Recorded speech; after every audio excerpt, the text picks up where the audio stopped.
मेरे साथ जुड़िए इस रहस्यमय सफर पर, जहां हम गहराई से जानने की कोशिश करेंगे डीडीजी के पीछे छुपा सच और एयर इंडिया के ब्लैक बॉक्स में छिपी हुई सच्चाई। हाल ही में एयर इंडिया गलत कारणों से लगातार खबरों में बना हुआ है। एक के बाद एक घटनाएं उड़ानों की सुरक्षा को लेकर गंभीर सवाल खड़े कर रही हैं। इस सब के बीच जांच के घेरे में है डीजीसीए यानी directorate general of civil aviation, जिसे हम संक्षेप में डीडीजी कहते हैं। इसका काम है यह सुनिश्चित करना कि सभी एयरलाइंस सुरक्षा नियमों का पालन करें। इस पूरे विवाद का केंद्र है ब्लैक बॉक्स, एक ऐसा उपकरण जो किसी भी विमान दुर्घटना की असली कहानी अपने अंदर समेटे होता है। एयर इंडिया ने पिछले कुछ सालों में उड़ानों की सुरक्षा बनाए रखने में कई चुनौतियों का सामना किया है। इन घटनाओं को समझने में सबसे अहम होता है ब्लैक बॉक्स डेटा, लेकिन इस डेटा पर अक्सर रहस्य का पर्दा पड़ा होता है। यह डेटा यह तो बता सकता है कि घटना से पहले क्या हुआ, लेकिन इसे समझना हमेशा आसान नहीं होता।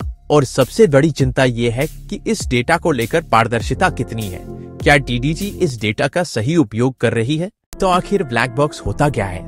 सीधे शब्दों में कहें तो ये एक फ्लाइट रिकॉर्डर है जो उड़ान के दौरान बेहद महत्वपूर्ण डेटा रिकॉर्ड करता है। इसमें एक कॉकपिट की बातचीत से लेकर उड़ान की तकनीकी पैरामीटर्स तक सब कुछ शामिल होता है।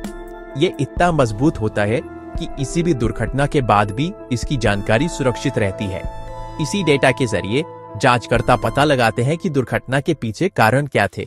एयर इंडिया के हालिया मामलों में ब्लैक बॉक्स डेटा कई ऐसे संकेत दे चुका है, जैसे पायलट की गलती, रखरखाव में लापरवाही या एयर ट्रैफिक कंट्रोल से संवाद की विफलता। इन संकेतों के जरिए सुरक्षा में खामियों को समझा जा सकता है। ब्लैक बॉक्स से यह भी पता चलता है कि पायलट ने कैसे प्रतिक्रिया दी, एयर ट्रैफिक कंट्रोल से क्या बातचीत हुई और विमान में किसी प्रकार की तकनीकी समस्या थी या नहीं। इन सब जानकारियों का उपयोग डीडीजी कर सकती है एयरलाइंस की सुरक्षा प्रक्रियाओं में सुधार लाने के लिए। लेकिन सवाल उठता है, क्या इस डेटा तक सभी को समान रूप से पहुंच है? क्या इसका सही उपयोग हो रहा है?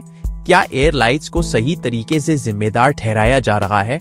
एयर इंडिया की घटनाओं में जब इस डेटा का विश्लेषण किया गया तो कई चौंकाने वाली बातें सामने आई, जैसे पायलट्स की निर्णय क्षमता में कमी, मेंटेनेंस से जुड़ी लापरवाहियां और एयर ट्रैफिक कंट्रोल से समन्वय की कमी। ये बातें सिर्फ एक एयरलाइन के लिए नहीं, बल्कि पूरे विमानन क्षेत्र के लिए खतरे की घंटी है। तो कुल मिलाकर ब्लैक बॉक्स डेटा एक ऐसा टूल है जो सिर्फ घटनाओं की जांच नहीं करता, बल्कि भविष्य में होने वाली दुर्घटनाओं को भी रोक सकता है, अगर उसका सही से विश्लेषण किया जाए। डीडीजी को चाहिए कि वो इस डेटा का उपयोग पारदर्शिता, जवाबदेही बढ़ाने के लिए करे, न कि छुपाने के लिए। अगर आपको लगता है कि ब्लैक बॉक्स डेटा की सच्चाई सबके सामने आनी चाहिए, तो अपने विचार नीचे कमेंट में जरूर लिखें। और ऐसे ही एविएशन से जुड़े रहस्यों और इनसाइट्स के लिए मेरे बाकी वीडियो भी जरूर देखें। चैनल को सब्सक्राइब करना ना भूलें।